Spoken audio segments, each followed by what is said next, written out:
बिस्मिल्लाहिर्रहमानिर्रहीम। ख़ातिन हज़रात, अख्तर अब्बास का सलाम पहुँचे। ज़िंदगी में एक लफ्ज़ कहीं ना कहीं हमारे कानों तक ज़रूर पहुँचता है और यह है बैकअप। बिजली का बैकअप चाहिए, ऐसे सरमाए का बैकअप चाहिए, ऐसे जॉब का भी बैकअप होता है, पर इन सब से जो अहम है वो मोहब्बत का बैकअप है। उससे भी अहम तवज्जो का बैकअप है, इज़्ज़त का बैकअप है, खूबियों का बैकअप है। मैंने सोचा मेरी ज़िंदगी में कुछ मंज़र ऐसे हैं कि जो माओं से जुड़े हुए हैं, तो मैं क्यों ना वो भी आपसे शेयर करूं। पिछले दिनों मुझे बहावलपुर जाने का इत्तेफाक हुआ, तो अपनी जो बड़ी बहन है उनके घर में था और घूमते फिरते उनके स्टोर में मैंने झांका, तो एकदम से मुझे लगा जैसे मैंने अपनी माँ के हाथों का सजाया हुआ, तरतीब दिया हुआ स्टोर देखा। जैसे वो पेटियाँ रखती थी, जैसे पेटियों के ऊपर संदूक होते थे।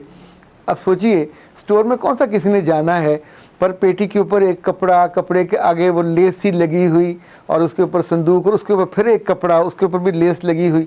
और अंदर तो मैंने नहीं झांका, पर मुझे लगता है कि यकीनन उन पेटियों के अंदर भी नीम के पत्ते रखे हुए होंगे, या वो जो गोल गोल गोलियां सी होती हैं जिनसे कपड़ों में स्मेल नहीं आती एक सीज़न से दूसरे सीज़न तक।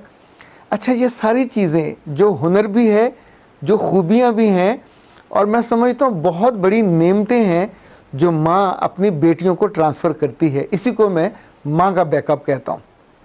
जो माएँ सोच के समझ के अपनी बेटियों को ये सिखाती हैं, वो लिटरली दुनिया में जन्नत में रहती हैं। मेरी अहलिया ने एक रोज़ बड़े प्यार से अपनी किसी कज़न का बताया कि उसकी जो छोटी बेटी थी 4 साल की, तो उसने एक रोज़ कहा, मामा द बेबी इज़ वीपिंग। तो उसकी माँ ने ये सुनने के बाद मुस्कुराई। उस वक्त वो नया बेबी उसके पास था। तो उसने कहा, you have to take care. अब सोचिए, 4 साल की बच्ची क्या टेक केयर करेगी, पर माँ उसको कह रही है कि no, you have to take care. मामा इज़ नॉट एबल कि मैं उठ के ये करूं, और बच्ची स्टूल रख के उसके माइक्रोवेव के अंदर रख के पानी उसको गर्म करके दे रही है फीडर के लिए, या जो छोटी छोटी चीज़ें होती। जिस बच्ची ने 4 साल की उम्र में अपनी माँ को फॉलो करना सीखा होगा, जब वो बड़ी होगी 24 साल की, तो आप सोचें माँ की कितनी ही खूबियाँ उसके अंदर बदरजा उत्तम होंगी। जो माएँ केयर के मामले में, इज़्ज़त के मामले में, मोहब्बत के मामले में, हुनर के मामले में, मेहमानों के आने पे उनसे सलूक के बारे में, और ख़ुद सबसे आला और सबसे बड़ी जो माएँ अपनी बेटियों को अपने रब से जोड़ देती हैं, वो हमेशा फ़ायदे में रहती हैं। जो माएँ ये सोचती रहती हैं कि हाय बेचारी थकी हुई है, सो रही है, तो वो जब बड़ी होती हैं तो न सिर्फ गुस्ताख बनती हैं, न सिर्फ नाफरमान बनती हैं, बल्कि लथार्जिक और लेज़ी भी बनती हैं। आप सोचिए कि एक लथार्जिक और लेज़ी बच्ची को जो सुकून से हर वक्त सोती रहे, स्कूल से आए तो सो जाए, ज़रा सा काम किया थक गई तो सो जाए, वो भला क्यों अपने माँ का हाथ बटाएगी। मुझे अपने बचपन में याद है कि जब कभी सर्दियाँ आती थी और रज़ाइयाँ और तलाइयाँ वो उसकी रुई धुन के वापस आती थी, तो हमारी बेजी अपनी माई के साथ बैठ के उसको नंगंदती थी, यानी चारपाई पे रख के बड़े बड़े सुए लेके उसका एक डिज़ाइन बनता था। तो मुझे याद, मैं उसके पास खड़ा होकर देखता था, और अब कभी अगर मुझे वो करना पड़े अपनी रज़ाई या तलाई को, तो मैं बहुत आसानी के साथ उसको सिलाई कर सकता हूँ। पर जिस माँ ने अपनी बेटी को अपने साथ बिठाया हो और सिखाया हो, तो वो ये हुनर लेके आगे चलती है। ये खाने पकाने का मामला हो, ये पढ़ने पढ़ाने का मामला हो, ये अपने बहन भाइयों की केयर करने का मामला हो। ख़ातिन हज़रात, बहुत सारे लोग ये शिकवा करते हैं कि अब उनकी बेटियों को अपनी पढ़ाई के अलावा कुछ नहीं सूझता। बिल्कुल बरहक बात है। जब आप बच्ची को बचपन से एक ही बात बताते हैं, तुमने डॉक्टर बनना है, तुमने डॉक्टर बनना है, तुमने डॉक्टर बनना है, तो आपको बन के दिखा देती है। आपने तो कभी भी उससे नहीं कहा कि तुमने अच्छी बेटी भी बनना है। आपने कभी उससे नहीं करना कि तुमने मोहब्बत करने वाली और ख़िदमत करने वाली बेटी बनना। तो जब आप बीमार होते हैं, माँ हो या बाप हो, तो बेटी साथ वाले बेड पे, साथ वाले कमरे में बैठ के पढ़ रही होती है। अब वो आपका दर्द महसूस नहीं करती, जिसको हम कहते हैं हमदर्द होना। तो हम दर्द ही के दिल में हमदर्दी पैदा होती है। अगर माँ सिखाएगी तो बेटी बैकअप के तौर पे तैयार होगी। मुझे बहुत अच्छी तरह याद है कि बहुत से घरों में आपने भी देखा होगा, आप सोचें माँ अगर बाहर किसी से मिलने जा रही है, मुलाकात पे जा रही है, किसी शादी ब्याह में भी जा रही है, और वापसी पे जब सब बच्चे होंगे या बड़े होंगे जिनको जो जो चीज़ें चाहिए, अगर वो बैकअप में तैयार नहीं है तो ऑफ कोर्स उस वक्त आप शोर नहीं मचा सकते कि हाय मैं क्या करती। अच्छी औरत हमेशा 2-3 घंटों के हिसाब से भी, आने वाले दिनों के हिसाब से भी, हमारे दोस्त हैं ज़फ़र शाहिद, लंदन में होते हैं पिछले महर 20-22 साल से, तो मैं उनसे पूछता था कभी कभी जब वो आते थे पाकिस्तान कि खाने का क्या करते हो, चूँकि वो तो दोनों मियाँ बीवी जॉब करते हैं, तो कहते थे हम हफ्ते का बैकअप तैयार कर लेते हैं, यानी वीकेंड पे संडे वाले दिन दोनों मिलके खाने तैयार कर रहे हैं। चूँकि बाकी दिनों में जब वो दफ्तर से आते हैं, अपने बिजनेस से आते हैं, तो इतना वक्त ही नहीं होता कि आके खाना तैयार करें, तो वो खाना उनका बैकअप पे तैयार होता है जो फ्रिज में महफूज होता है। माँ को अपने बच्चियों को बैकअप पे क्या सिखाना चाहिए? क्या सिर्फ खाना पकाना? ना, हुनर भी, केयर भी। इवन अगर माँ अपनी माँ और अपने बाप से मोहब्बत करती है तो ये मोहब्बत उसको अपनी बच्चियों के दिल में उतारनी चाहिए। अगर माँ अपने बहन भाइयों की केयर करती है तो ये मोहब्बत उसको अपनी बेटी के दिल में उतारनी चाहिए। अगर माँ अपने भांजे भांजियों से जुड़ी हुई है तो ज़ाहिर है ये मोहब्बत भी साथ ही। बहुत सारे घरों में अभी देखिए, जैसे ये बच्चियाँ बड़ी हो जाती हैं, शादियाँ हो जाती हैं, तो उसके बाद अपनी सगी बहनों से मिलना भी वो गवारा नहीं करती, तो भांजे भांजियाँ, भतीजे भतीजियाँ, ये सब माजी का किस्सा होती जा रही हैं। वो लड़की अपनी ज़िंदगी में जीती है, जितनी आसूदा होती जाती है, जितना बड़ा घर होता जाता है, जितनी बड़ी गाड़ी होती जाती है, उतना ही छोटा दिल होता जाता है, और अपनी मर्ज़ी के बिना किसी का आना भी नागवार गुज़रता है, और उसको अपनी प्राइवेसी में वो मुदाखलत लगती है। जिन घरों में आप जाते हो, जिन घरों को आप पसंद करते हो, जिन घरों से आप मोहब्बत करते हो, ये वो घर हैं जहाँ आपके जाने पे आँखों में भी मोहब्बत और तवज्जो होती है, और वहाँ जो जिस चाहत से आपके लिए खाना आता है, चाय आती है, मेहमानदारी होती है, तो वो चाहत आपको याद रहती है।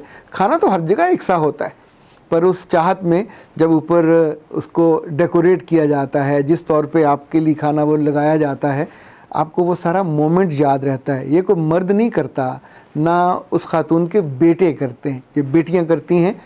वो बेटियां जिनको माँ ने सिर्फ़ किताबी इल्म के साथ नहीं जोड़ा होता। जितनी माएँ आजकल अपने बच्चियों को बीकन हाउस में या इस तरह के आला दर्जे के स्कूलों में पढ़ाती हैं, मुझे कोई उन पर एतराज़ नहीं है, शौक़ से पढ़ाइए, पर याद रखिएगा वो उनको अपने सिस्टम का बैकअप तैयार, उस स्कूल का हक़ है। वो जैसा बोलते हैं, जैसा सोचते हैं, जैसा वो मुख्तलिफ़ जो मरासम करते हैं, मुख्तलिफ़ कौमों के दिनों को, अयाम को और डेज़ को सेलिब्रेट करते हैं, उसमें कहीं माँ नहीं है, कहीं बाप नहीं है, कहीं रिश्ता नहीं है, कहीं रब है ना रसूल है, कहीं भी नहीं है। तो उनके यहाँ चाहे वो जिन बूत बनना हो, चाहे बेवकूफ़ बनना हो, चाहे 14 फरवरी के करने हो, चाहे इटली का दिन हो, चाहे अमेरिका का दिन हो, ये बच्चियाँ बच्चे सारे दिन सीख लेंगे, ये भी सीख लेंगे, लेकिन नहीं सीखेंगे तो वो जो आपका बैकअप है, और आपका बैकअप स्कूल नहीं सिखाएगा, ये कॉलेज भी नहीं सिखाएगा, यूनिवर्सिटी क्यों सिखाएगी? बेटी आपकी है, तो आपके अंदर जो अच्छाई है, आपके अंदर जो खूबसूरती है, उसको डॉक्यूमेंट कीजिए। और आपकी खूबसूरती की डॉक्यूमेंटेशन किताब में नहीं हो सकती, किसी पेपर में भी नहीं हो सकती, किसी डॉक्यूमेंट्री में भी नहीं हो सकती, ये ज़िंदा लाइव होगी। मैं अभी आज आपसे अपनी बहन का जिक्र कर रहा था, तो मैंने उनसे बतौर ख़ास कह के आलू गोश्त बनवाया। अच्छा, बस वैसे मन कर रहा था, हालांकि मैं होटल में ठहरा हुआ था, वहाँ से गया था, तो जब वो बन के आया और टेबल पे लगा, तो यकीन माने उस लम्हे मेरी आंखों में अपनी माँ का पूरा मंज़र, कि जैसे वो सालन पका के उसके ऊपर धनिया, जो सब्ज़ धनिया होता है, छोटा छोटा काट के, और साथ जिंजर होता था। आप सोचिए कि या तो उसने उसको ऑब्ज़र्व किया या माँ ने सिखाया, दो ही चीज़ें होंगी। बेटियाँ अच्छी ऑब्ज़र्वर हों, बिस्मिल्लाह, बहुत अच्छी बात है, पर माँ अगर सिखाए ना, अगर बताए ना, तरजीहात तय न करे और इंसिस्ट ना करे, तो यकीन मानिएगा आपके घरों में कोई मेहमान आएगा तो बच्चियां सर उठा के भी नहीं देखेंगी, इंटरेक्ट भी नहीं करेंगी। आप अगर बीमार हो गए तो बच्चियां इंतज़ार करेंगी कि आप 104 बुखार में भी उठ के जाओ और जाके उनके लिए रोटी पकाओ, खाना पकाओ और उन्हें खिलाओ। और अगर आप नहीं कर पाओगे तो वो चीखेंगी, ایسی خواتین بھی آپ نے دیکھی ہوں گی کہ بیچاری پریگننٹ ہو جائیں تو کچن میں نہیں جا سکتی، اسمیل آتی ہے، کھانا نہیں پکا سکتی، لیکن اپنی بیٹیاں ہوتے ہوئے بھی ان کو ہیلپ آؤٹ کرنے نہیں آتی، چونکہ آپ نے اپنا بیک اپ تیار نہیں کیا۔ بیک اپ میں ہمدردی، ہمدرد ہونا، جسے کہتے ہیں نا آپ کے دل کی تار اس کے ساتھ جڑنی چاہیے، اسی طور پہ آپ کی ساری خوبیاں اس کے اندر ٹرانسفارم ہونی چاہیے، ٹرانسمٹ ہونی چاہیے۔ یاد رکھیے گا سردیوں کے دنوں میں جب بجلی چلی جاتی ہے اور بجلی کا بیک اپ نہ ہو، یعنی یو پی ایس نہ ہو، تو وہ راتیں بھی بہت تاریک ہو جاتی ہیں اور سرد بھی زیادہ ہو جاتی ہیں۔ اسی طور پہ زندگی کی لمبی رات میں اگر اپنی اولاد اور اپنی بیٹیاں بیک اپ میں تیار نہ ہوں، وہ مہمانداری ہو، وہ عزت داری ہو، وہ محبت داری ہو، وہ زندگی کے اتنے ہنر ہیں، اتنی آسپیکٹس ہیں، یہ سارے کے سارے ایون کبھی خدا نخواستہ بیمار ہوں تو کیا اس لمحے وہ 4 گھنٹے آپ سکون سے اگر سو رہی ہوں کہ بیٹی آپ کی بہن بھائیوں کو بھی انٹرٹین کر لے گی، ان کا کھانا بھی بنا لے گی، ان کو کھانا ورتا بھی دے گی، اور کوئی مہمان آ گیا تو منہ بسور کے نہیں بیٹھی ہوگی کہ کیا مصیبت ہے، اس کو چائے بنا کے اس ٹرے میں مختلف جو گھر میں اویلیبل چیزیں ہیں وہ بھی سجا کے دے دے گی، اور جانے والا محسوس بھی نہیں کرے گا کہ اس گھر میں خاتون خانہ بیمار تھیں، چونکہ آپ کی ایکسٹینشن نے، آپ کے بیک اپ نے اس گھر کی عزت بھی بنائی، جو پہلے بنی تھی اس کو بچایا۔ سلامت رہیے اور اپنے بیک اپ تیار کرتے رہیے۔ اختر عباس کو اجازت دیجیے۔ السلام علیکم ورحمۃ اللہ۔